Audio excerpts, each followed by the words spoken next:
चलिए हम लोग पढ़ रहे थे सीपीसी सिविल प्रोसीजर कोड। किसने किसने दी थी सीरीज? एक बार हाथ उठाओ, हाथ उठाए रखना जिसने जिसने दी थी। हाँ, कौन कौन बचा?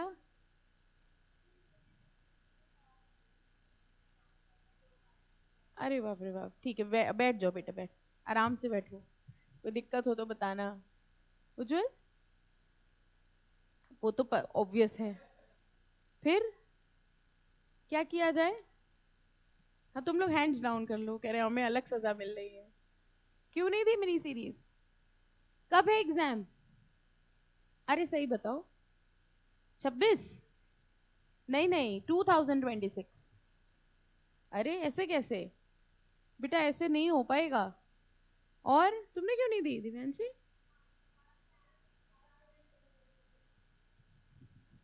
यहां से तुम्हारे वो आ रही है सिंपथी। अच्छा वो सब देख रहे थे कि हमारे साथ गलत हुआ। एक तो हम बोथ ग्रुप पढ़ रहे हैं। अच्छा, पेपर देख लिया तुमने क्या? नहीं देखना था ना, बाद में दे देती, घर जाके दे देती। तुम बोथ ग्रुप दे रहे हो, तुम्हारे लिए सब छूट। जो बच्चे बोथ ग्रुप देते हैं उनको हमारी तरफ से सारी छूट होती है, ठीक है? कभी ऐसा हो तो you can take the paper and solve it at home and then give me, ठीक है? सिर्फ बोथ ग्रुप देने वालों को। पता चला घर से कुरियर आ रहे हैं पेपर। ओके, हम लोग पढ़ रहे थे civil procedure code. Civil procedure code में हम लोग बात कर रहे थे सिविल केसेस में जो प्रोसीजर लगता है उसकी। सबसे पहले हम लोग ने डेफिनेशंस डिस्कस करी थी और सबसे पहले डेफिनेशन पढ़ी थी कॉज ऑफ एक्शन की। फिर हम लोग ने देखे थे वो 3 words, judgment, decree and order. Final expression of adjudication क्या होता था? डिक्री। देन वो फाइनल एक्सप्रेशन या स्टेटमेंट ऑफ द जज which is not a decree, वो ऑर्डर होता था। और डिक्री और ऑर्डर के बेस पे जो स्टेटमेंट बनाया जाता था वो जजमेंट होती थी, ठीक है? फिर हम लोग ने देखा था decree holder and judgment debtor. जिसके फेवर में डिक्री होती है वो डिक्री होल्डर होगा और जिसके अगेंस्ट पे होती है वो जजमेंट डेटर होगा, ठीक है? फिर उसके बाद क्या देखा था? Jurisdiction of the court. 4 तरीके की ज्यूरिसडिक्शन कौन कौन सी होती थी? सब्जेक्ट मैटर की, फिर territorial, over persons and pecuniary. उसके अलावा original and appellate and both. फिर क्या देखा था? हाँ, रेस सब जुडिस एंड रेस जुडिकाटा। वही में लगा बीच में टॉपिक था। रेस सब जुडिस during the pendency of a suit, क्या हम किसी दूसरे कोर्ट में वही केस लेके जा सकते हैं? नो। और जब वो केस डिसाइड हो गया तब भी हम दूसरे कोर्ट में नहीं जा सकते हैं, क्योंकि वो क्या बन जाएगा? Res judicata. फिर हम लोग ने देखा था हम लोग केस कौन से कोर्ट में कर सकते हैं। अगर प्रॉपर्टी से रिलेटेड है तो जहां वो प्रॉपर्टी सिचुएटेड है। अगर वो प्रॉपर्टी 2 कोर्ट्स के ज्यूरिसडिक्शन में आ रही है तो कहीं भी कर सकते हैं। अगर कोर्ट्स की ज्यूरिसडिक्शन अनसर्टेन है तो एनी प्लेंटिफ अपनी मर्जी से कहीं भी कर सकता है। और उसके अलावा अगर कोई केस होता था तो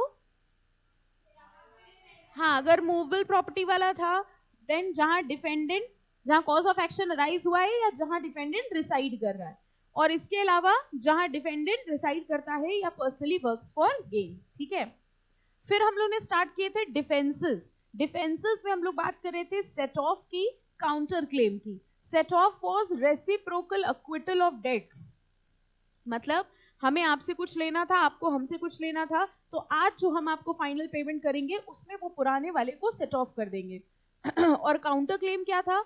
आपने हमसे कुछ क्लेम किया, उसके अगेंस्ट हमने अपना क्लेम रेज कर दिया। यहां तक कोई डाउट? चलो अब हम लोग बात करेंगे इक्विटेबल सेट ऑफ की।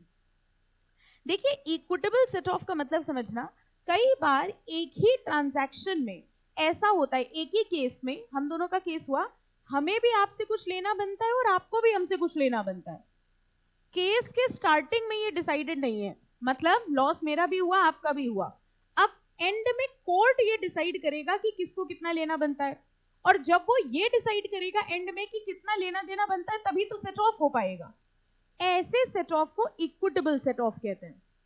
बहुत आराम से समझना, जो हम लोगों ने नॉर्मल सेट ऑफ पढ़ा और इक्विटेबल सेट ऑफ में सबसे पहला डिफरेंस, नॉर्मल सेट ऑफ में 2 अलग अलग ट्रांजैक्शंस थे।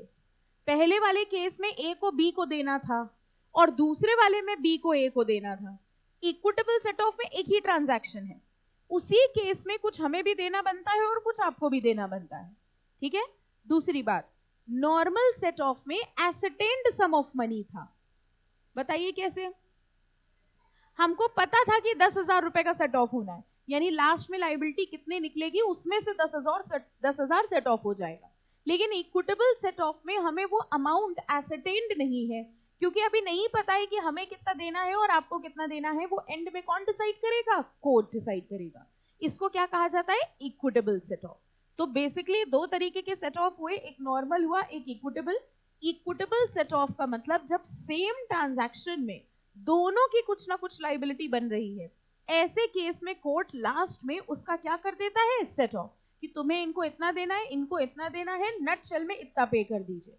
इसको क्या कहा जाता है? Equitable set off. तो दो पॉइंट ऑफ डिफरेंस क्या हुए? Same transaction and unascertained sum of money. ठीक है, देखो, sometimes the defendant is permitted to claim set off in respect of, कह रहे डिफेंडेंट सेट ऑफ मांग सकता है किस चीज का? In respect of an unascertained sum of money, where the claim arises out of the same transaction. पहला point है अनएसेटेन्ड मनी और दूसरा है सेम ट्रांजैक्शन। तो अगर अनएसेटेन्ड मनी है, सेम ट्रांजैक्शन है, उसमें अगर सेट ऑफ हो रहा है, मतलब पार्टी कह रही है हम मानते हैं हमने गलत किया है, लेकिन इनको भी तो हमें इतना पैसा देना बनता था, इन्होंने भी तो नहीं दिया। अब कोर्ट उसी केस में लास्ट में डिटरमाइन करेगा कि किसको कितना लेना देना बन रहा है। ठीक है, और transactions which can be considered as one transaction और where there is a knowledge on both sides of an existing debt. ये बताओ क्या है? There is a knowledge on both sides of an existing debt. हाँ, हमको भी पता है हमें कुछ देना पड़ेगा और आपको भी पता है आपको कुछ देना पड़ेगा, तब जाके जो सेट ऑफ होता है उसको क्या कहा जाता है? Equitable set of. Okay, generally the suit emerged from cross demands in the same transaction, and this doctrine is intended to save the defendant from having to take recourse to a separate cross suit। कह रहे हैं इससे फायदा ये होगा कि defendant को अलग से केस नहीं करना पड़ेगा। सोच के देखो क्या हुआ, हमने आपके ऊपर केस किया, हमने आपसे कुछ अमाउंट डिमांड किया, अब आपको लगता है आपको भी कुछ मिलना चाहिए था, तो आपने इसी केस में सेट ऑफ की तरह मांग लिया। अगर ये चीज ना होती तो आपको अपना अमाउंट क्लेम करने के लिए दोबारा केस करना पड़ता कि भाई इन्होंने तो जो किया वो ठीक है, हमको भी इतना लेना बनता था। ऐसा ना हो, सेपरेट सूट ना करना पड़े, इसके लिए इसी में उसको एक डिफेंस दे दी गई कि आप क्या क्लेम कर सकते हैं? सेट ऑफ क्लेम कर सकते हैं। तो तीन चीजें हो गई, पहला था नॉर्मल सेट ऑफ, दूसरा था काउंटर क्लेम और तीसरा था इक्विटेबल सेट ऑफ। अब बताओ क्या नहीं आया? हाँ पूछो। हाँ हाँ, मतलब हमें भी कुछ देना है, तुम्हें भी कुछ देना, हम दोनों की गलती रही है इस केस में। हाँ, लेकिन इसमें ये नहीं पता है कितना देना है, ये कोर्ट बताएगा, यही डिफरेंस है। वहां ये पता था कि हमको आपको 10,000 देना है, ये केस भले ही अभी डिसाइड नहीं हुआ, लेकिन स्टार्टिंग से पता था कि 10,000 तो देना ही है पिछले केस की वजह से। हाँ, उसमें पता था। इक्विटेबल सेट ऑफ में इसी केस में हमारी भी कुछ गलती रही, आपकी भी कुछ गलती रही, तो हमें भी कुछ देना है, आपको भी देना है। कितना देना है अभी पता नहीं है, ये लास्ट में कोर्ट ही एसरटेन करेगा। तो लास्ट में पहले कोर्ट ये एसरटेन करेगा किसको कितना लेना देना बनता है, और फिर उसी का सेट ऑफ करके पेमेंट लायबिलिटी आ जाएगी। आ गया समझ में?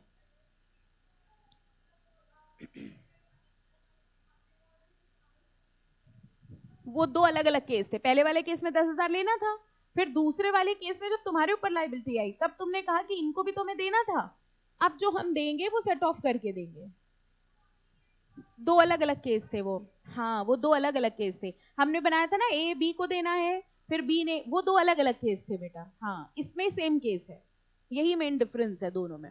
उसमें ये था कि मेरी आज जो लायबिलिटी आई है उस लायबिलिटी को हम सेट ऑफ कर रहे हैं अपनी किसी प्रीवियस डेट से। That is what is a set off. Previous debt मतलब फ्रॉम एनी अदर ट्रांजैक्शन। ठीक है, अब क्लियर है? बताओ बताओ, तुम पूछती जाओ, जब तक क्लियर ना हो पूछना। बताओ। हाँ, देखो देखो देखो, एक केस हुआ जिसमें ए ने बी के ऊपर केस किया, ठीक है। ए कौन हुए? प्लेंटिफ, और बी कौन हुए? डिफेंडेंट। जिसमें ए से कहा गया, सॉरी बी से कहा गया कि तुम्हें 10,000 रुपए इन्हें देने हैं। ये केस खत्म हो गया। अब इस केस के बाद किसकी क्या लायबिलिटी है? बी की लायबिलिटी है ए को देने की, ये बात खत्म। अब फिर एक कोई और केस हुआ, ठीक है। अब की जो केस हुआ वो किसने किया, बी ने किया ए के ऊपर, ठीक है। तो कोर्ट ने कहा बी से कि तुम्हें 20,000 रुपए ए को देने हैं, ओके। तो बी ने कहा हमें देने हैं, लेकिन एक पहले जो केस हुआ था उस केस के हिसाब से ए को हमें 10,000 देने थे। तो इस केस में कोर्ट कहेगा अच्छा ठीक है, वो प्रीवियस वाला 10,000 एडजस्ट करके तुम सिर्फ 10,000 दे दो। तो एक ये हो गया केस नंबर 1 और एक ये हुआ केस नंबर 2, 2 डिफरेंट ट्रांजैक्शंस, ये सेट ऑफ हुआ। लेकिन अगर मान लो सिर्फ यही था केस, एक ही केस था बस, इसी में कुछ इनको देना था कुछ उनको देना था, वो लास्ट में सेट ऑफ हुआ तो इक्विटेबल सेट ऑफ होगा। अब क्लियर है, ठीक है। चलो अब देखिए अगले पैराग्राफ में एक वर्ड लिखा है, in India distinction between legal and equitable set off is recognised. दो तरीके के सेट ऑफ की बात करी, legal set off and equitable set off. Order 8 rule 6 contain provisions as to legal set off. इसमें नीचे केस देखो लिखा हुआ है, the court stated that equitable set off is different from legal set off. देखो लीगल सेट ऑफ जो होता है, समझना, लीगल सेट ऑफ करना मैंडेटरी है और equitable set of natural justice के हिसाब से दिया जाएगा। इक्विटेबल का मतलब, इक्विटी का मतलब ही क्या था, justice, equity, equity means equality. Legal set of का मतलब एक लीगल क्लेम एग्जिस्ट कर रहा था, वो कोर्ट को सेट ऑफ देना ही पड़ेगा। और इक्विटेबल सेट ऑफ मतलब अगर कोर्ट को जरूरत लगी, जो अभी हम लोग पढ़ रहे थे, तो उस केस में हारा तो बी के खिलाफ केस हुआ, बी को देना बनता था, लेकिन कोर्ट को ऐसा लगा कि थोड़ी गलती ए की भी थी, इस हिसाब से ए को भी कुछ अमाउंट देना चाहिए। तो ये बताओ कौन सा सेट ऑफ हो गया, इक्विटेबल सेट ऑफ। तो एक तरह से कह सकते हैं वो जो ऊपर नॉर्मल सेट ऑफ हम लोगों ने पढ़ा, that was a kind of a legal set of, वो लीगल सेट ऑफ था जब हमको पता है कि हमें सेट ऑफ देना ही देना है, क्योंकि वो सेट ऑफ का अमाउंट पहले ही एसेटेन हो चुका है, that is a legal set of. और जब उसी केस में कोर्ट को ऐसा लगे कि जस्टिस को देखते हुए इस पार्टी को भी कुछ मिलना चाहिए, then that becomes equitable set off. तो डिफरेंस में आप ये समझ सकते हैं, लीगल सेट ऑफ मैंडेटरी है और equitable set off is as per the discretion of the court. अब पूछो, कुछ पूछना है? हाँ बिल्कुल एब्सोल्युटली इक्विटेबल वाले में बोल रहे हो ना? हाँ, पहले वाले में भी ये दोनों सेट ऑफ मिलते ही तब है जब डिफेंडेंट ने अपने डिफेंस स्टेटमेंट में लिखा हो, ठीक है। अब जैसे मान लो उसने लीगल सेट ऑफ लिखा तो कोर्ट को देना ही पड़ेगा, ठीक है। इक्विटेबल सेट ऑफ वाले में हो सकता है उसने क्लेम किया, कोर्ट को जस्टिफाइड नहीं लगा तो नहीं मिलेगा, उसी केस का था। एग्जैक्टली वो पहले कोर्ट ने डिसाइड किया, वो तो एसेटेन लायबिलिटी, तो वो तो तुम्हें सेट ऑफ करनी ही पड़ेगी।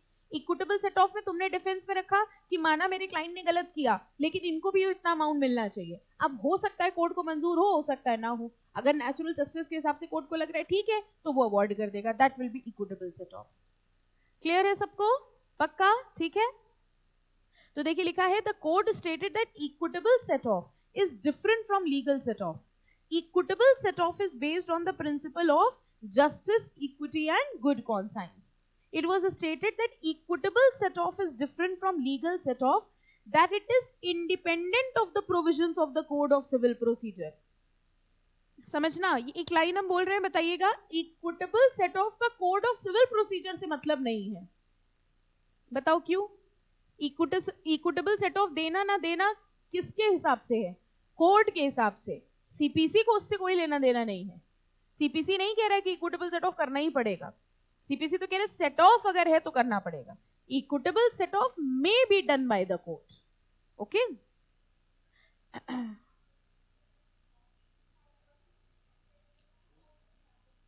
एब्सोल्युटली वो लीगली एसेटेन था, हाँ बिल्कुल।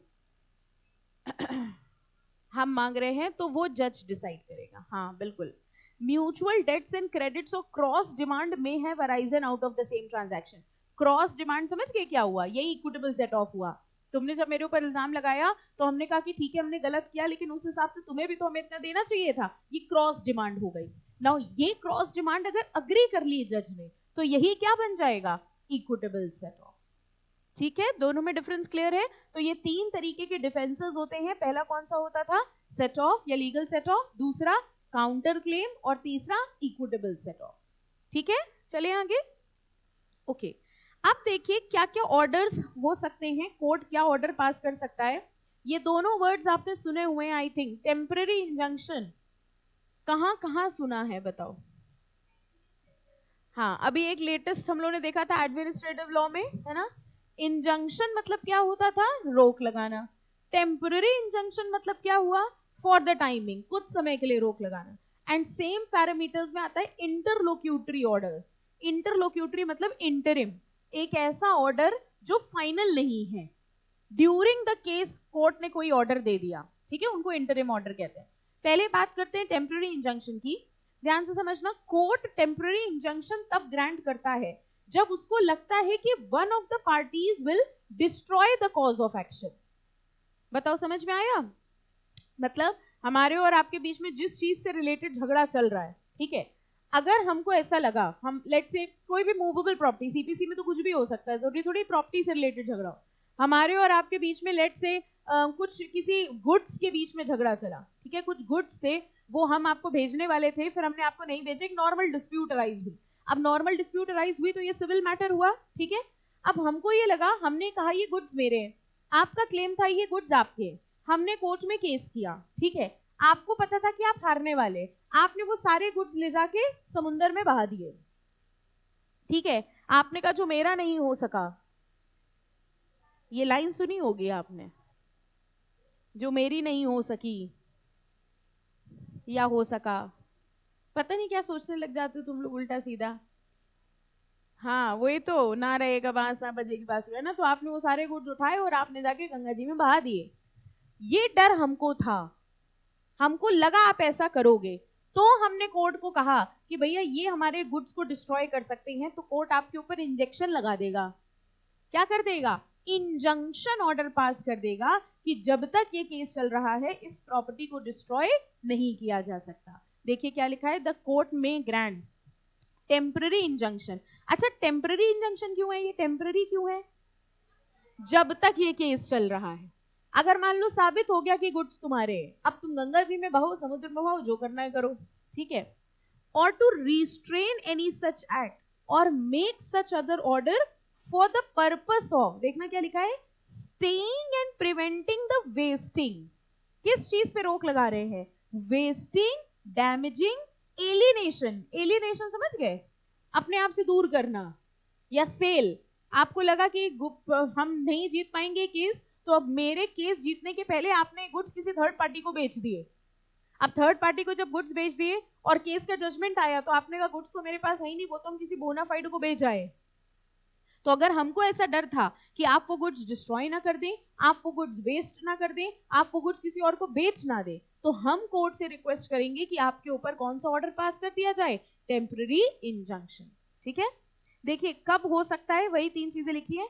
Any property in dispute is in danger of being wasted, damaged और alienated. Any doubt in the first point? हमको डर था कि आप उस प्रॉपर्टी को डिस्ट्रॉय ना कर दें। The defendant threatens or intends to remove or dispose of his property with a view to defraud the creditor। ये बताओ क्या हो रहा है? डिफेंडेंट धमकी दे रहा है कि तुम मेरे खिलाफ केस करने गए हो, अब देखो हम तुम्हारे गुड्स का क्या करते हैं। समझ में आया? अब हमको लग रहा है नहीं नहीं ये तो पक्का नुकसान पहुंचा देंगे, तो कोर्ट आपके ऊपर टेम्पररी इंजंक्शन लगा देगा। And the defendant threatens to dispossess the plaintiff और otherwise cause injury to the plaintiff in relation to any property.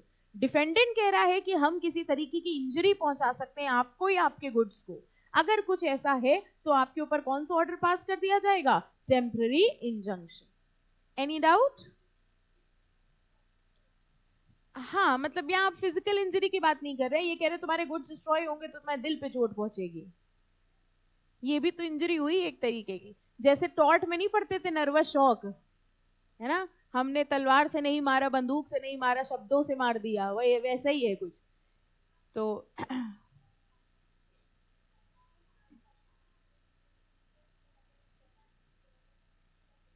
हाँ यही तो है, हाँ हाँ हाँ, यही स्टे, इसी को ही बोलते हैं इंजंक्शन। स्टे नॉर्मल वर्ड्स में बोलते हैं और इंजंक्शन उसका technical word, you can say. Stay लगा दिया कि अब कोई कार्रवाई आगे हो नहीं सकती जब तक कोर्ट का स्टे लगा है।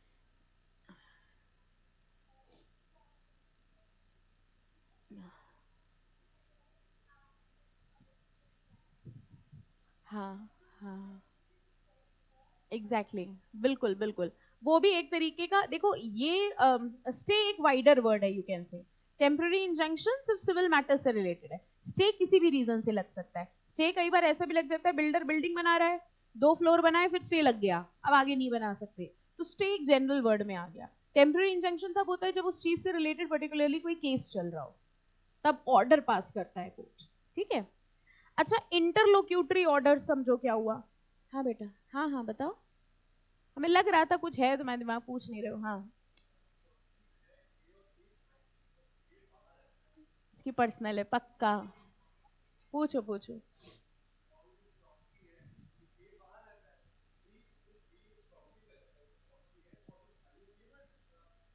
हाँ हाँ,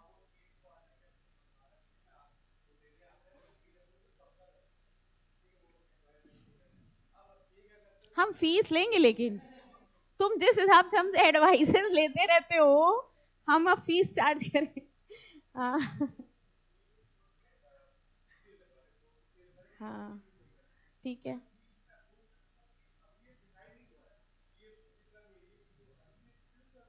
वो स्टे इस चीज पे लगा सकता है कि तुम इसके खिलाफ कोई एक्शन नहीं लोगे, रह लो। हाँ, रह लो भाई। ऐसा नहीं किया जाएगा कि उसको प्रॉपर्टी से निकाल दिया जाए। स्टे इस चीज पे लगेगा कि आप इस प्रॉपर्टी से रिलेटेड कुछ भी कर नहीं सकते, लाइक बेच नहीं सकते, किसी को किराए पे नहीं दे सकते, कुछ कर नहीं सकते, आप रह रहे हो। हाँ हाँ हाँ, अगर सील कर दी गई है प्रॉपर्टी तो रह भी नहीं सकता। हाँ, अगर ये नहीं, ऐसे नहीं करा सकते कि कोई भी प्रॉपर्टी सील हो जाए, ठीक है। सील के लिए आपको प्रूव करना पड़ता है कि वहां कुछ ऐसा इलीगल कुछ हो रहा है जिसकी वजह से यूज नहीं हो सकती। ये तो एक तरह से सिविल डिस्प्यूट, पर्सनल डिस्प्यूट आ गई, तो उसमें वो ये स्टे लगा सकता है कि बिना मेरी परमिशन के कुछ कर नहीं सकते। वैसे भी आपको पता है, वो अगर कुछ करने भी जाएगा तो वो लीगली नहीं हो पाएगा, क्योंकि जब तक प्रॉपर्टी दोनों के नाम पे, वो बेचने जाएगा बेच नहीं पाएगा, किराए पे भी उठाएगा तो भी इलीगली कर ले जो करना है, लीगल ग्राउंड्स पे नहीं हो सकता। लेकिन हम ये नहीं कह सकते कि तुम भी ना रहो, तुम आ जाओ रहने, लेकिन हमें नहीं निकाल सकते। बहुत सारी ऐसी प्रॉपर्टीज होती है, आपको पता है, जो इसी भाइयों के चक्कर में ही फंसी हुई हैं। वो 2 भाई हैं, पिताजी चले गए, माता पिता चले गए, और भाई रह गए। अब वो 2 भाई हैं, ना वो साथ में रहने को तैयार है, ना वो प्रॉपर्टी छोड़ने को तैयार है, वो प्रॉपर्टी फंसी रहती है, तो वो बेच भी, दोनों अलग अलग रहने लग गए हैं। हाँ, दोनों अलग अलग फ्लैट में रहने लग गए, वो प्रॉपर्टी में ताला बंद है, ना वो बेचने को तैयार है, ना वो बेचने को तैयार। This is a very common dispute. हाँ बेटा। हाँ,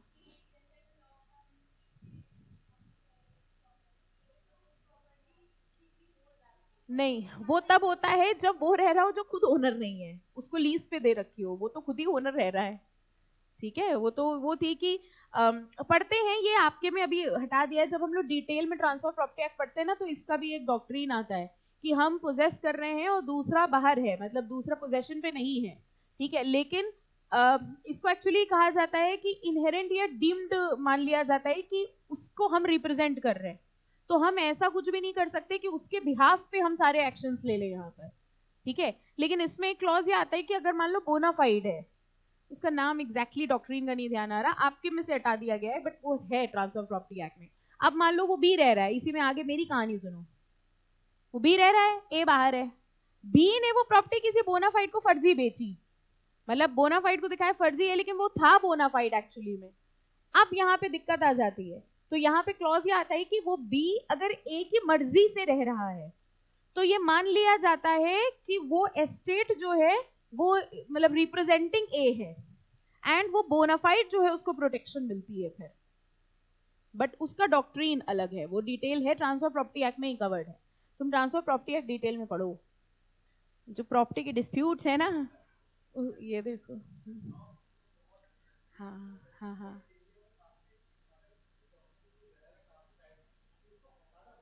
हाँ, करेक्ट। वही तो, इसके क्लॉजेस तो हम लोग ने पढ़े, एक तो डीम्ड ओनरशिप मान ली जाती है उसकी, फिर हम लोग ने ईजमेंट में भी तो एक चीज पढ़ी थी कि अगर इतने साल से ज्यादा हो गए तो फिर कोई क्लेम नहीं कर सकता उसको, दैट इज वाई वो बन जाता है रीजन। हाँ हाँ हाँ हाँ हाँ, खाली करवाने के लिए ये चीजें की जाती हैं, एब्सोल्युटली। फिर उनसे खाली करवाने के लिए आपको देना पड़ता है, मतलब वो गलत रह रहे हैं लेकिन फिर भी उनसे खाली कराने के लिए पैसे देने पड़ते हैं, हाँ दैट्स ट्रू। हाँ हाँ हाँ, कई बार ऐसा होता है, दैट्स ट्रू। पढ़ क्या रहे थे?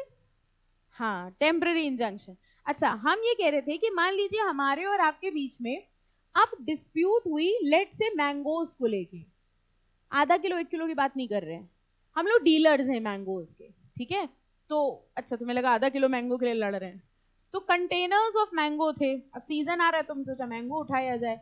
तो हमने ऐसा कुछ कंटेनर ऑफ मैंगोज थे जो आपको भिजवाए, लेकिन हमारे बीच में कोई सिविल डिस्प्यूट अराइज हो गई। अब वो मैंगोज आपके पास पहुंच गए हैं ना, आप हमें वापस भेज रहे हैं ना आप हमें पैसे दे रहे हैं।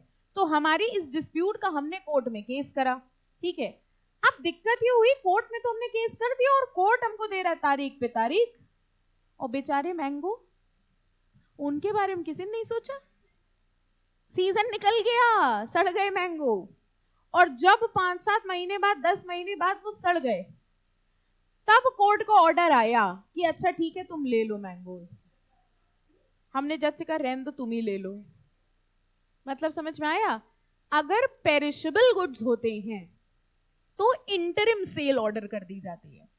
इंटरिम सेल का मतलब जो गुड्स इन क्वेश्चन है वो पेरिशेबल हैं, जिसका वेट नहीं किया जा सकता कि भैया एंड में देखा जाए, देखो प्रॉपर्टी वगैरह से रिलेटेड है तो हम वेट कर सकते हैं। पेरिशेबल कमोडिटी है, उस केस में दूसरी पार्टी कोर्ट से रिक्वेस्ट करती है कि आप इंटरलोक्यूटरी ऑर्डर पास करिए, इंटरिम ऑर्डर पास करिए और इसकी इंटरिम सेल करवा दीजिए। अब मैंगोज को बेच दिया जाएगा, वो पैसा रखा जाएगा, अब एंड में जो जीतेगा उसको वो अमाउंट पे कर दिया जाएगा। That is what is known as interlocutory order और इंटरिम सेल। इंटरलोक्यूटरी ऑर्डर सिर्फ मैंगो का नहीं होता, मतलब सिर्फ सेल का नहीं होता, any order which is given during the procedure of the court, वो इंटरलोक्यूटरी ऑर्डर होता है, ठीक है? देखो, पावर इंटरलोक्यूटरी ऑर्डर्स में एक आ जाता है power to order interim sale. The court में on the application of any party to a suit by any person named in such order and in such manner and such term its things fit, ये काम की चीज यहां mark कर लो, which is subject to speedy and natural decay or which for any other just and sufficient cause it may be desirable to be sold at once। तो जो natural DK या speedy या पेरिशेबल नेचर की चीजें होती हैं उनका क्या ऑर्डर कर दिया जाता है? Interim sale. Any doubt? ठीक है, चलो अब देखो ये बता रहे हैं इस केस के हिसाब से वही चीज है, टेम्पररी इंजंक्शन ग्रांट करने की रिक्वायरमेंट क्या होती है? First there should be a prima facie case. कह रहे हैं एक प्राइमा फेसी केस होना चाहिए कि हाँ इंजंक्शन ग्रांट किया जाए। कोर्ट को ये लगना चाहिए if injunction is not granted it would lead to irreparable loss. मतलब कोर्ट कब ग्रांट करेगा इंजंक्शन? जब कोर्ट को लगे कि अगर हमने इंजंक्शन नहीं दिया तो ये वाकई में गुड्स को डिस्ट्रॉय कर देंगे, प्रॉपर्टी को डिस्ट्रॉय कर देंगे, इररिपेयरेबल लॉस हो जाएगा। And third, balance of convenience, दोनों पार्टी की कन्वीनियंस हो। इसका मतलब आप समझ रहे हैं, हर केस में इंजंक्शन नहीं दिया जाता है, इंजंक्शन देने के लिए भी कोर्ट को कन्विंस करना पड़ेगा कि इतना जरूरी है, अगर इतना जरूरी होगा तो इंजंक्शन लगाया जाएगा, अदरवाइज इंजंक्शन ग्रांट नहीं किया जाएगा। Any doubt? चले आगे। अच्छा, अब आइए अगले टॉपिक पर, detention, preservation, inspection of subject matter of the suit. ये भी कुछ कुछ वैसे ही है, हम बता दे रहे हैं, बाकी रीड कर लेना। डिटेंशन, प्रिजर्वेशन, इंस्पेक्शन, कह रहे पूरे सिविल प्रोसीजर में अगर ऐसा लगता है कि किसी प्रॉपर्टी को डिटेन करना है, डिटेन समझ गए, जब्त करना है या प्रिजर्व करना है या इंस्पेक्ट करना है, तो कोर्ट ऑर्डर दे देगा कि उस प्रॉपर्टी का डिटेंशन हो जाए या उसको प्रिजर्व कर लिया जाए। और इसके लिए कोर्ट अपने ऑफिसर्स को ऑथराइज करेगा कि आप जाइए उस प्रॉपर्टी को जब्त करिए, उसके सैंपल ले लीजिए। ये सब काम तब तक किया जाएगा जब तक वो केस चल रहा है, ठीक है? तो इसमें एक सिंपल रीड लिख लीजिए। रीड का मतलब कौन पढ़ेगा? ये डाउट है? पढ़ लेंगे, ठीक है। अब आ जाओ मेन यहां से, इंस्टीट्यूशन ऑफ द सूट। अब हम लोग सीखेंगे कि सिविल कोर्ट में केस किया कैसे जाता है। Suit ordinarily is a civil action started by presenting a plaint. कह रहे कोर्ट की केस की शुरुआत कहां से होती है? कंप्लेन फाइल करके। कंप्लेन को सिविल प्रोसीजर में प्लेंट कहा जाता है। आपको ये तो नहीं लगा मिसप्रिंट है? COM लगा दिया आगे। सिविल प्रोसीजर CPC में हम लोग कंप्लेंट को प्लेंट कहते हैं और CRPC में कंप्लेंट कहते हैं। अगर कोई कह रहा है हमने प्लेंट फाइल करी है तो समझ जाना वो क्या है, CPC के अंडर बात कर रहा है। और अगर हम लोग कहते हैं कंप्लेंट फाइल हुई है, इसका मतलब that is a criminal law. Obviously ले मैन तो कंप्लेंट ही वर्ड यूज करेगा। लीगल वर्ड की बात करें तो सिविल प्रोसीजर के लिए प्लेंट वर्ड यूज होता है। सबसे पहला स्टेप होता है हम प्लेंट फाइल करते हैं in duplicate to the court containing concise statement of material fact. Plaint में क्या क्या लिखोगे? मटेरियल फैक्ट, ठीक है, कि क्या क्या कॉज ऑफ एक्शन है। देखिए ये मेन एसेंशियल एलिमेंट्स होते हैं सूट के। क्या क्या चीजें होनी चाहिए केस में? The opposing party. किसी भी केस के लिए सबसे पहले क्या जरूरी है? दो अपोजिंग पार्टीज, उनके बीच में क्या होना चाहिए? कॉज ऑफ एक्शन, लड़ने का कारण क्या है। थर्ड, किस चीज पे लड़ाई हो रही है? किस चीज पे लड़ाई हो रही है वो क्या हुआ? Subject matter of suit. And last is relief claim. This is very important. कह रहे रिलीफ क्लेम्ड बहुत होनी चाहिए। आपने शायद सुना भी होगा पिक्चर वगैरह में, वो बोलते पूरी चीज बोलते फिर लास्ट में कहते हैं हम आपसे गुजारिश करते हैं कि इनको सख्त से सख्त सजा दिलवाई जाए। This is a relief claim. अब आपने क्या किया? एक प्लेंट लिखी, उसमें आपने सब लिखा। JIGL पढ़ाती थी, जब देखो पढ़ाती रहती थी, टेस्ट पे टेस्ट देती थी, ऊपर से मिनी सीरीज में इतना टफ पेपर कौन बनाता है। तो हमारे साथ बड़ा अत्याचार हुआ, लेकिन लास्ट में आपने लिखा लेकिन दिल की अच्छी थी, इसलिए इनके खिलाफ एक्शन मत लीजिएगा। क्या ये कंप्लेंट मानी जाएगी? क्यों? मतलब समझ में आया? आपने किसी की कंप्लेंट करी, उसमें सब लिखा और लास्ट में लिखा कि लेकिन रहने दो, छोड़ देना। Then what is the purpose? कह रहे प्लेंट कंप्लीट तभी मानी जाती है जब लास्ट में आपने क्या क्लेम किया हो? रिलीफ क्लेम करी हो। एंड इसमें भी ध्यान रखना, कोर्ट में आपने जो सेक्शन में रिलीफ मांगी है वो ही देगा कोर्ट। आप समझ रहे हैं? मतलब हमने जितना आपसे मांगा है वो ही देगा, अपनी मर्जी से नहीं देगा। भले ही हो सकता है उसके ऊपर, जैसे डिफॉर्मेशन में आपको याद है उसको टॉर्ट भी मानते थे, क्राइम भी मानते हैं, है ना। अब अगर आप उसको टॉर्ट बोल रहे हो तो कोर्ट आपसे नहीं कहेगा कि अरे टॉर्ट क्यों मान रहे हो, क्राइम मनवाओ। आप जो मांग रहे हो जिस सेक्शन के अंडर, उसी सेक्शन में आपको रिलीफ मिलेगी। हो सकता है उस चीज की ज्यादा भी पेनल्टी होती हो। अब ये डिपेंड करेगा आपके लॉयर की एक्सपर्टीज पे। तभी गौर करिए जो लॉयर्स होते हैं वो कोशिश करते हैं, जैसे कहते हैं ना कोशिश करो इनको सख्त से सख्त सजा। उसका मतलब पता है क्या होता है? सारे सेक्शंस लगवा दो इनके ऊपर। अब ये लॉयर की एक्सपर्टीज होती है कि वो आपके ऊपर कौन कौन से सेक्शंस लगवा दे। कई बार नॉर्मल लगाता है, अटेम्प्ट भी था, सबूत भी छिपाए, धमकी भी दी। ये सेक्शंस बढ़ते जा रहे हैं, जितने सेक्शंस बढ़ते जाएंगे उसकी सजा क्यूमुलेट होती चली जाएगी। तो ये लॉयर की एक्सपर्टीज है कि वो कितने सेक्शंस अप्लाई करा सकता है। अब लॉयर को ज्यादा पढ़ा नहीं था, उसने कर लिया लॉ।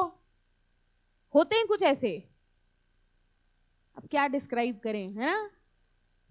CS कर रहे थे, साइड में कर लिया लॉ, है ना। अब उसको पता नहीं था, उसने एक लगा दिया सेक्शन कि हाँ ये हो जाएगा, तो कोर्ट अपनी तरफ से थोड़ी कुछ बोलेगा। और ऑब्वियसली ना डिफेंडेंट बोलेगा। डिफेंडेंट के लॉयर की तरह तो नहीं बोल दोगे तुम लोग कि अरे तुम मेरे ऊपर ये टॉर्ट में इसका लगा रहे हो, पता है टॉर्ट तो क्राइम भी होता है। Are you understanding? समझ रहे हो हम क्या बोल रहे हैं? उल्टा कूद के ना खुश हो जाना कि अच्छा खासा वो टॉर्ट का कर रहा था आपके क्लाइंट पे, आप ओवर एक्साइटेड हो गए कि अरे तुम्हें नहीं पता डिफॉर्मेशन तो क्राइम भी होता है, तुम टॉर्ट का क्यों लगा रहे हो, माय क्लाइंट के ऊपर क्राइम का लगाओ। ये मत करना उल्टा, ठीक है। तो वो जितना लगा रहा है चुप, बिल्कुल चुप रहना। जितने सेक्शन उसने, अगर आप डिफेंडेंट के लॉयर है तो वो जितने सेक्शन लगा रहे हैं चुपचाप सिर्फ उसी का जवाब देना। अभी आप प्रोफेशनल में ड्राफ्टिंग पढ़ेंगे, वहां पूरा आपको सिखाया जाएगा जितने पॉइंट्स पे पूछा गया है आपसे सवाल, ठीक है, जो प्लेंट होती है, हर पॉइंट का जवाब देना होता है और सिर्फ उतना ही देना होता है, अपने आप से एक्स्ट्रा नहीं लिखना। और अगर आपने एक भी इल्जाम का आंसर नहीं दिया, जैसे आपके एग्जाम में कई बार क्या होता है, कोई क्वेश्चन होता है जिसके दो पार्ट्स होते हैं, what do you mean by this and also state. तो आप क्या करते हैं पता है? What do you mean by why should I state. मतलब आप पहले पार्ट का आंसर देते हैं, दूसरा लिखते लिखते भूल जाते कि दूसरा पार्ट भी था। कई बार बड़ा छोटा सा लिखा होता है this this this and Y, ये दोनों पार्ट के नंबर अलग अलग होते हैं। अगर वो क्वेश्चन 4 नंबर का है तो 2 नंबर का ये एंड वाई के 2 नंबर हैं, ठीक है, आपने इग्नोर कर दिया, फाइन। अब क्या हुआ, जिस कंप्लेनेंट ने कंप्लेंट डाली उसने 4 पॉइंट्स पे कंप्लेंट लिखी, ठीक है। आप थे डिफेंडेंट के लॉयर, आपने पहले वाले का जवाब दिया, दूसरे का जवाब दिया, तीसरे का जवाब दिया, फिर आपने कहा इतने जवाब तो दे दिए, चौथे का जवाब नहीं दिया। जिसका जवाब नहीं देते पता है क्या होता है, वो डीम्ड एक्सेप्टेड मान लिया जाता है। डीम्ड एक्सेप्टेड समझ गए कि तुम मान रहे हो तुमने चौथा किया है, ठीक है। तो ये कभी बहुत बहुत आराम से लिखी जाती है डिफेंडेंट की जो जवाब होता है। अगर एक भी आपने मिस कर दिया कि हमने 3 लिखे, चौथे वाले का जवाब देना भूल गए, तो वो मान लेंगे कि चौथे का तुमने डिफेंस नहीं दिया, मतलब you are accepting the claim, तो उस पर सजा हो जाती है। ठीक है, तो ये बहुत आराम से करना, ये मत करना कि अरे 3 तो दिए, चौथे का नहीं दिया तो क्या हुआ। चलो, तो कह रहे हैं 4 चीजें बहुत जरूरी है। ऑपोजिंग पार्टीज होनी चाहिए, cause of action, subject matter, relief. अब देखो कहां से शुरुआत होती है। The plaint consist of, plaint में क्या क्या होगा, हेडिंग होगी, टाइटल होगा, बॉडी होगी और लास्ट में relief claim. Every suit shall be instituted, कौन से कोर्ट में जाओगे, जो सबसे पहले वहां का लोएस्ट कोर्ट होगा, to determine with regard to the subject matter being either immovable or movable property. अब ये कह रहे हैं लोएस्ट कोर्ट में जाएंगे, और लोएस्ट कोर्ट में कौन से कोर्ट में जाएंगे, तो यहां वो टॉपिक आ गया। अब बताओ कौन सा टॉपिक आ गया, प्रॉपर्टी से रिलेटेड है तो जिसके ज्यूरिसडिक्शन में आ रही है, ठीक है, टॉर्ट है या मूवेबल है तो जहां कॉज ऑफ एक्शन हुआ, वही टॉपिक है पूरा। देखो लिखा है, a suit for a tort में be brought either where the wrong was committed or where the defendant resides. A suit for a breach of contract may be instituted in a court within the local limits of whose jurisdiction the defendant or each of the defendants reside. ये topic समझ गए क्या हुआ। पहले तो उन्होंने बताया plane file करो, किसके पास प्लेन फाइल करोगे, कोर्ट के पास। कौन से कोर्ट के पास, जो लोएस्ट कोर्ट होगा, और कौन से ज्यूरिसडिक्शन में होगा, ये डिपेंड करेगा कि तुम्हारा केस कैसा है। ठीक है, आगे आइए। अच्छा, कॉज ऑफ एक्शन और सब्जेक्ट मैटर का मतलब, सब्जेक्ट मैटर प्रॉपर्टी और उसकी ownership is the cause of action. मतलब मेरे और आपके बीच में प्रॉपर्टी से रिलेटेड झगड़ा हुआ कि प्रॉपर्टी मेरी है कि आपकी है, now subject matter is the property, cause of action is ownership of property. ठीक है, अच्छा अब आइए, हमको बताओ, ये दिया है आपकी बुक में necessary party and proper party. ये मुझे लगता है न्यू अमेंडमेंट है, न्यू टॉपिक, अमेंडमेंट नहीं है, न्यू टॉपिक इंट्रोड्यूस हुआ है।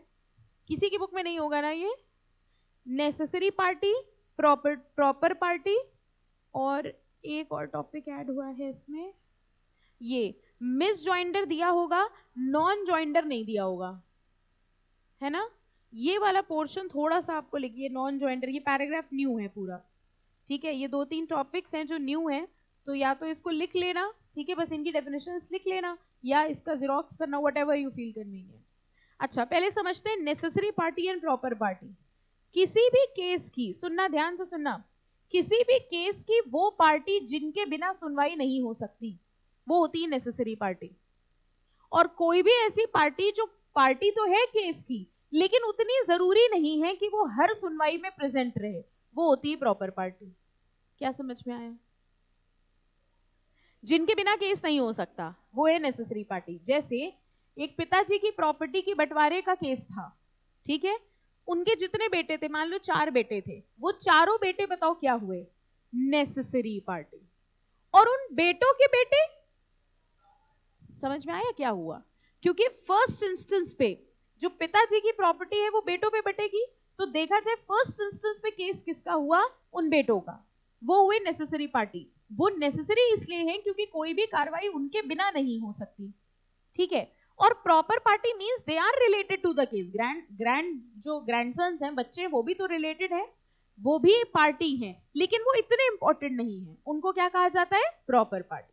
तो देखो, a necessary party is one whose presence is indispensable, indispensable means very important, ठीक है, जिसको डिस्पेंस नहीं किया जा सकता।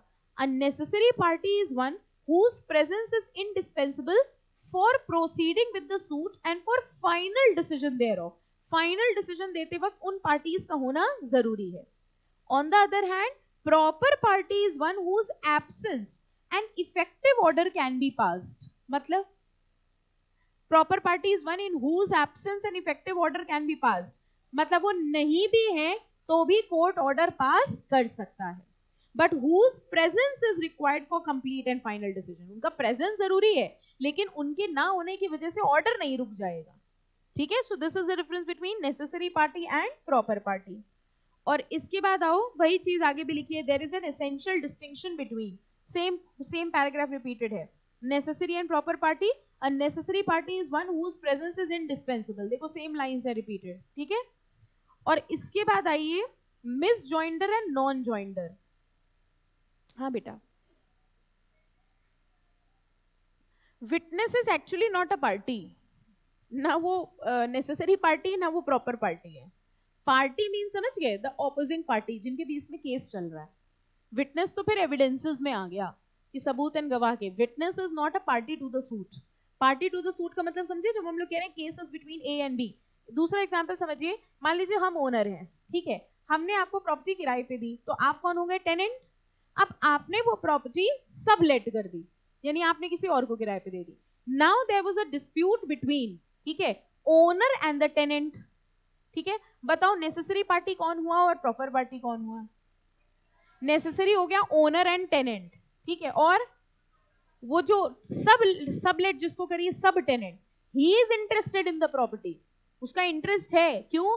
क्योंकि उसका सबलेटिंग डिपेंड कर रहा है कि वो जिस टेनेंट की ओनरशिप है कि नहीं, मतलब टेनेंट को मिलेगा कि नहीं मिलेगा। But he is not the necessary party, he is related to the suit but he is not a necessary party. Witness तो पार्टी ही नहीं है। ठीक है, फाइन। हाँ बेटा, मतलब तुम कह रहे हो कि जैसे ए और बी का है तो एक खुद विटनेस बन जाए, बट उसको ये देखना पड़ेगा ना कि in what capacity is acting. I you understanding? आप किस कैपेसिटी में हो? जैसे जब आप सीएस बन जाएंगे तो कंपनी में आप कंपनी सेक्रेटरी होगे, लेकिन घर पे आप घर ही वाले होगे। घर पे अगर आप नाटक करेंगे तो आपको कहा जाता है कि यहाँ ज्यादा सीएस बनाना, झाड़ा करो, है ना? ये कैपेसिटी का फर्क है। और जब आप कंपनी में जाएंगे वहां आप घर की तरह नहीं जाएंगे आप पेंट पहन के। वहां बोर्ड ऑफ डायरेक्टर्स में your capacity will be, every time every person has two capacities. ठीक है, तो ये देखा जाएगा in which capacity. Over here you acting as a student, आप लॉ के स्टूडेंट हैं, लॉ पढ़ने आए हैं, स्ट्रेट बैठ के पढ़ेंगे। हम बता रहे हैं सर, ठीक है, पूरा अपना वजन चेयर पे नहीं डाल देंगे, अटेंटिवली बैठेंगे कि हाँ कुछ बढ़िया कोर्स कर रहे हैं, अच्छा कर रहे हैं। और घर पे कैसे पड़े रहते हैं, कोई कोना मिल जाए, है ना, बेड हो ना हो, जमीन हो, कुछ भी हो, कहीं भी पड़ जाएंगे। That is the difference in capacity. तो जब आप पार्टी की तरह एक्ट कर रहे हैं तब आप पार्टी हो, और जब आप विटनेस की तरह एक्ट करोगे तो उसी को ही विटनेस की तरह मान लिया जाएगा। ओके, वो कह रही समझ आ गया, अब ज्यादा ना समझाओ, है ना, और एग्जाम्पल ना दो। अच्छा, misjoinder and non joinder की बात करते हैं। अच्छा, पढ़ के बताना हमको। Where a person who is a necessary party has not been joined as a party to the suit. बताओ क्या हुआ? उसको ज्वाइन ही नहीं कराया। मतलब एग्जाम्पल बताओ। जैसे हमने आपको बताया पिताजी की प्रॉपर्टी के 4 बेटे थे, अब 3 केस में है, चौथे को पता ही नहीं। So this is a case of non joined. ठीक है, a suit should not be, ये बात समझना जरा, थोड़ी सी टेक्निकल है। A suit should not be dismissed on the ground of non ज्वाइंटर, but if the decree cannot be effective without the absent party, the suit is liable to be dismissed। कह रहे हैं non ज्वाइंटर का मतलब कोई person necessary party था लेकिन उसको join नहीं किया गया। जरूरी नहीं है कि सूट डिसमिस ही हो जाए। सूट डिसमिस का समझते हो? कोर्ट ने कह दिया केस को रद्द कर दिया जाए, हो सकता है कोर्ट उसको नोटिस देके बुलवा ले, हो सकता है प्लेंट को अमेंड करके उसका नाम लिखवा दिया जाए। तो ऐसा जरूरी नहीं है कि केस रद्द ही कर दिया जाएगा। हाँ ये बात है, decree can not be effective without the absent party. हाँ ये बात है कि फाइनल डिसीजन, ऐसा नहीं हो सकता नॉन ज्वाइंटर है तो उसने पूरा केस एंटरटेन कर लिया, फाइनल डिसीजन दे दिया, चौथे भाई को बेचारे को पता ही नहीं चला। ये हो सकता है। सबसे पहले क्या होता है, जैसे मान लो पिताजी की प्रॉपर्टी 4 बेटे, 3 बेटे आ गए केस में, अब कोर्ट सबसे पहले कहते हैं चौथा कौन है बताओ। इवन बेटे छोड़िए, आजकल तो प्रॉपर्टी पे सबका राइट होता है ना। अगर कोई लाइक 2 सिस्टर है 1 ब्रदर है, ठीक है, तो उसमें भी उनका स्टेटमेंट लगता है सिस्टर्स का, कि वो भाई तभी प्रॉपर्टी सेल कर सकता है, कुछ कर सकता है जब तक सिस्टर्स ने अपनी कंसेंट ना दे दी हो। और जिनके पास ये डॉक्यूमेंट नहीं होता उनका पता है फैमिली ट्री बनता है लॉ में, जो तो भी फैमिली ट्री बनता है। फैमिली ट्री मतलब तुम बता रहे हो 2 बहनें, ये भी तो हो सकता है और भाई बहन हो। हाँ हाँ, दिस इज द रियलिटी। आपको कोर्ट से, हाँ हाँ हाँ, तुम्हें नहीं पता? देखो मेरी बात समझो, तुम मेरी बात समझो, बहन को पटा के रखो, ठीक है? तो बहन को पटा के रखो, बड़ी जरूरी होती है बहनें। यू कैन नॉट, देखो दो बातें, या तो पिताजी ने विल में लिख दिया तुम्हारी है तो बात खत्म, या तो उन्होंने जीते जी तुम्हें ट्रांसफर कर दी, बात खत्म। लेकिन पिताजी चले गए बिना कोई फैसला कराए, अब दिक्कत आ जाएगी। अब तब तक नहीं बेच सकते जब तक सारे भाई बहनों की कंसेंट ना लग जाए, ठीक है। तो नॉर्मली ये होता है, सबसे पहले इसका स्टेप ही यही होता है, फैमिली ट्री बनवाना पड़ता है। मतलब कोर्ट पहले ये जानना चाहता है कि तुम तीन ही हो कि और भी हैं भाई बहन। जब सब भाई बहन का पता चल गया, ठीक है, अब उनकी कंसेंट लगती है। और कंसेंट भी आपको पता है, वो बुलाया जाता है उनको, फिजिकली देखा है। कंसेंट नहीं कि तुमने साइन करा के दे, हाँ हो गया उनकी कंसेंट, नो, उनको आना पड़ता है जवाब देना पड़ता है कि भैया देखो ये बहनें हैं, इनको कोई दिक्कत नहीं है। और अगर वो अपना हिस्सा मांग ले तो फिर वो भी गया आपका। हाँ ठीक है। तो इससे आपको क्या सीखने को मिला? नहीं, जीते जी विल बनवा लो, सीधी बात बता रहे हम तो। ये सब घर पे ना बोलना, ठीक है। हाँ वैसे चुपचाप बनवाना। देखो जब सीएस का रिजल्ट आ जाए, मूड अच्छा होगा, क्या तो वो पूछेंगे क्या चाहिए तुमको, कहना बस विल लिख दो पापा, बस विल लिख दो मेरे ना, ज्यादा कुछ नहीं मांगेंगे। छोटे बच्चे जो मासूम बच्चे होते हैं वो फोन मांग लेते हैं, स्कूटी मांग लेते हैं, ये सब मांगते हैं। आप लॉ के स्टूडेंट हैं, आप स्ट्रेट बैठते हैं, है ना, अटेंटिवली पढ़ते हैं। और आप क्या करते हैं, स्टैम्प पेपर लेके घूमते हैं। हम लॉ के बच्चे हैं। जैसे ही माता पिता ने कहा अरे वाह आज हम बहुत खुश हैं, जो मांगना है मांग लो, निकालो स्टैम्प पेपर, लिख दो अपनी विल, कर दो अपनी प्रॉपर्टी माए नाम, और फिर जो तड़ाक सी आवाज आए, ठीक है, समझ गए। बट प्रैक्टिकल बात बता रहे, विल लिखवा लो, नहीं तो दिक्कत होगी आगे, ठीक है। हमें कैमरे से इससे फर्क तो नहीं पड़ता, आपके घर का पर्सनल मैटर है। हम तो कैमरे में हम सबके सामने बात बोल सकते हैं, ये तो आपके घर का मैटर है कि कैसे डील किया जाएगा, ठीक है। आपके घर वाले को प्रैक्टिकल बात यही है, विल लिख ली जाती है तो आसानी होती है। हम तो देखो लॉ पढ़ा रहे हैं बेटा, हमारा कोड कंटेंट ही है। अब आप इसको घर पे अप्लाई कर रहे हैं, हम क्या करें, है ना। वही तो नॉन ज्वाइंटर पढ़ा रहे थे हम, समझ गए ना सबको क्या करना है। हाँ, नॉन ज्वाइंटर का मतलब कोई नेसेसरी पार्टी है और नेसेसरी पार्टी को ज्वाइन नहीं किया गया तो वो क्या बन जाता है, नॉन ज्वाइंटर। फाइनल डिसीजन नहीं हो सकता, लेकिन अगर कोर्ट चाहे तो उसको पार्टी प्लेंट में ऐड करवा के बुला सकता है। मिस ज्वाइंटर का मतलब गलत ज्वाइन हो गया। मतलब समझे, मान लीजिए मेरा आपके साथ अलग केस है और सर का आपके साथ अलग केस है। हमने आपके ऊपर केस करा है धोखाधड़ी का और सर ने आपके ऊपर केस किया है टॉर्ट का, दो अलग केस हो गए। लेकिन हमने और सर ने कहा देखो दोनों अलग अलग केस करें, खर्चा लगेगा, एक ही घर की बात होती है तो खर्चा सोचना पड़ता है। ये बात भी शाम तक समझ में आएगी, जिनको ना समझ में आई हम समझाएंगे अलग से। तो हमने कहा एक ही घर की बात है, एक काम करते दोनों मिलके केस कर लेते हैं। बताओ सेम केस कर सकते हैं कि नहीं, क्यों?